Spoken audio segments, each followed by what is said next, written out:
আজকে আপনাদের মাঝে ছোট্ট একটা গল্প নিয়ে হাজির হয়েছি।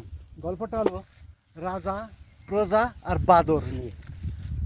যেমন একটা রাজা ছিল, রাজার কিছু প্রজা ছিল এবং একটা বাদর ছিল।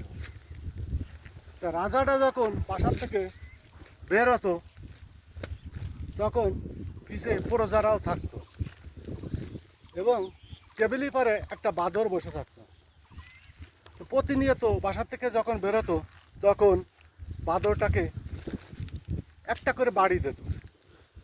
এভাবেই বাড়তি বাড়তি পঞ্চম দিন প্রজারা জিগায় রাজাকে যে রাজা সাহেব, আপনি তো এরকম প্রতিনিয়ত যখন বাসাতে বেরোন তখন বান্দরে একটা করে বাড়ি দেন। তখন রাজা বলে যে এই গল্প তোমাদের আগামীকাল দেখাবো বা শোনাবো। এভাবেই পরের দিন সব প্রজারা হাজির হয়।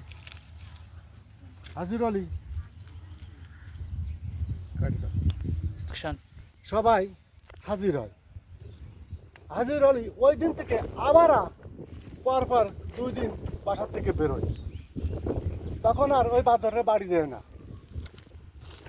তৃতীয় দিন বাড়ি দেওয়া না দেওয়ার কারণে চতুর্থ দিনের দিন ওই বাঁদর লাফ দিয়ে রাজার ঘাড়ে চড়ে বসে। তখন রাজা মশাই বলে, দেখো তোমরা তো আমাকে প্রশ্ন করিলে যে হুজুর বাঁদরটাকে কেন মারা হয়। তখন রাজা সাহেব বলে যে পরপর 3 দিন, রাজা বললো পরপর 3 দিন বাঁদরকে মারিনি, এই দেখো লাইফ হয়ে আজকে আমার ঘাড়ে। তাহলে এইটা যদি তোমরাই বুঝতে তাহলে রাজা তোমরা হইতে আর প্রজা আমি হতাম। তা এটাই বুঝাতে চাচ্ছি আপনাদের, কাউকে অতিরিক্ত লাই দেওয়াটা ঠিক না, এটাই বাস্তবতা।